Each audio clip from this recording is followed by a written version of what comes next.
Parkinson's है और पेट आपका 2 दिन बाद, 3 दिन बाद, 4 दिन बाद साफ होता है।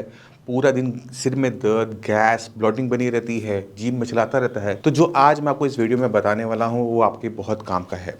नमस्कार, मेरा नाम है डॉक्टर पूरू धवन और आज इस वीडियो में हम बात करने वाले हैं कि पार्किंसन पेशेंट को अपना पेट रोज साफ कैसे करना होता है। जब भी किसी पार्किंसन पेशेंट को पेट की दिक्कत होती है, कॉन्स्टिपेशन की दिक्कत होती है, उसको लगता है कि ये पार्किंसन से रिलेटेड नहीं है, कि पेट की दिक्कत है। वो लीवर के डॉक्टर के पास जाता है, वो अपना खाना पीना बदलता है, कुछ आराम आता है, कुछ नहीं आता। मगर समझने वाली बात ये है कि पार्किंसन पेशेंट में अगर कॉन्स्टिपेशन हो रही है तो उसके पीछे कारण आपके पार्किंसन भी हो सकता है। पार्किंसन में आपके ब्रेन के अंदर जो नर्व डैमेज हो रही है, आपकी ब्रेन का कंट्रोल आपकी मसल्स से जा रहा है, वो मसल्स आपकी इंटेस्टाइन्स में भी है जो पेरिस्टेलिक मूवमेंट करती है, मल को आगे धकेलती है। ब्रेन अगर सिग्नल ढंग से नहीं भेज रहा है तो आपकी जो स्टूल की मूवमेंट है वो प्रॉपर नहीं हो पाती है, इसलिए 2-3 दिन बाद आपको पेट साफ होता है, रोज साफ नहीं होता। अब सवाल है कि इसको ठीक कैसे किया जाए। तो हमें ना सिर्फ अपना खाना बदलना पड़ता है बल्कि पार्किंसन की कंडीशन को भी हैंडल अच्छे तरीके से करना पड़ता है।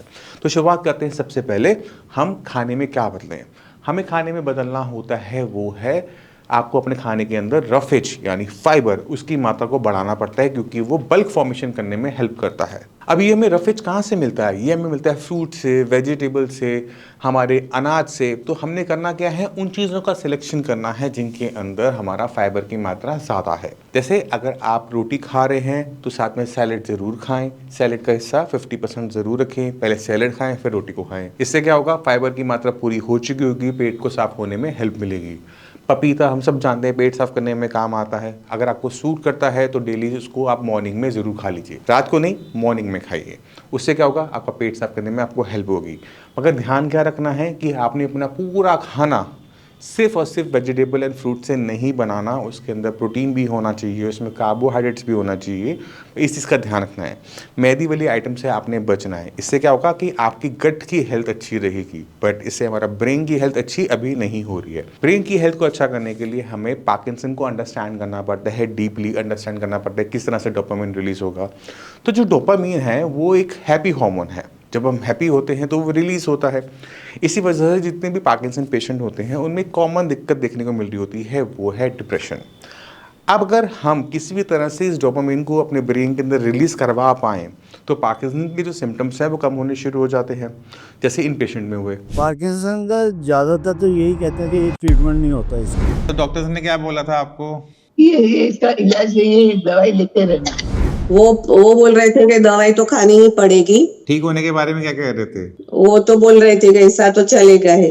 अब तो ऑलमोस्ट 90-95% में ट्रेमर्स तो नहीं है? नहीं, ट्रेमर्स नहीं है, बिल्कुल स्टेबल। बिल्कुल स्टेबल है। और खाना डाइट ठीक है आपकी? खाना नॉर्मल हो गया, एकदम भूख ठीक। तो वो ठीक है। तो जो आपकी इम्प्रूवमेंट रही उसको लेके कैसे लेते हो आप? डॉक्टर ने आपको कुछ कहा होगा पार्किंसन को लेकर? पार्किंसन का ज़्यादातर तो यही कहते हैं कि ये ट्रीटमेंट नहीं होता इसका, हाँ ये रिवर्स नहीं होती। हाँ। और मेरे हिसाब से ये रिवर्स हो गई। ये वो है, पैर में अजीब सा फीलिंग रहता था, अभी वो ठीक हो गया। अच्छा, और फ्रीजिंग भी कम हुआ है। पहले एकदम I used to be stiff, अभी इतना स्टिफनेस नहीं है। ठीक है। और आप अभी भी आपकी नींद डिस्टर्ब है? नींद ठीक आ रही है आपको अब? नहीं, 2:30 के बाद बहुत कम। ठीक है। अब ट्रेमर्स है नहीं है? हाँ, वो कम कांपता है मेरा। अच्छा, डॉक्टर्स क्या बोल रहे थे? एलोपैथिक वाले डॉक्टर क्या बोल रहे थे आपको बीमारी के बारे में? वो बोल रहे थे कि दवाई तो खानी ही पड़ेगी। ठीक होने के बारे में क्या कह रहे थे? वो तो बोल रहे थे कि ऐसा तो चलेगा है। ऐसे चलेगा, ठीक नहीं होगा। हाँ, अब तो और ठीक हो रहे हो? बढ़ता भी जाएगा। अब तो ठीक हो रहे हो ना?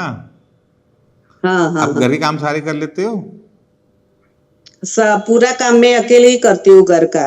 अच्छा, तो अब घर वाले खुश हैं? आप खुश हो? हाँ, मैं तो खुश ही हूँ, अच्छा है। तो आपने खुद देखा कि पार्किंसन के जो सिम्टम्स थे उनमें बहुत अच्छी इंप्रूवमेंट थी, मगर ये आई कैसे? क्योंकि ब्रेन के उन सेल्स पे काम किया गया जो कि डोपामिन बनाने में हमारी हेल्प करते हैं। अगर वो डोपामिन बनाते रहते हैं, कंटिन्यूसली थोड़ा थोड़ा सिक्रेशन करते रहते हैं, तो जो दवाइयाँ हम खा रहे होते हैं एलोपैथिक, उन पे हमारी जो डिपेंडेंसी है वो कम होनी शुरू हो जाती है। क्यों? क्योंकि बॉडी अब बना रही है, तो हमें बाहर से नहीं लेना पड़ता।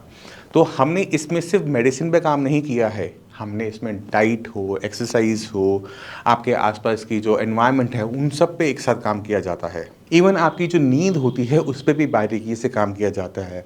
तो पहले महीने में आपका टारगेट क्या होना चाहिए? पहले महीने में आपका टारगेट होना चाहिए कि आपको नींद 8 घंटे की आनी चाहिए। अगर रात को आप 8 घंटे सो रहे हो तो समझो कि आपकी रिकवरी शुरू होगी। दिन में 1-2 घंटे और सो जाते हो, मोस्ट वेलकम, बहुत अच्छी बात है। तो क्यों? क्योंकि जब हम सोते हैं तो हमारी बॉडी में जो एनाबॉलिक एक्टिविटीज़ हैं वो फास्ट हो जाती है, बॉडी में जो रिपेयर प्रोसेस है वो अच्छा हो चुका होता है। क्योंकि हमने पीछे का बैकलॉग भी ठीक करना है, इसलिए जो नींद है वो हमारी बहुत काम की चीज़ है। आपको नींद कम आती है, मैं जानता हूँ। अब आप सोच रहे हो कि नींद में कैसे लेकर आऊँ, उसका भी मैं तरीका आपको बता देता हूँ।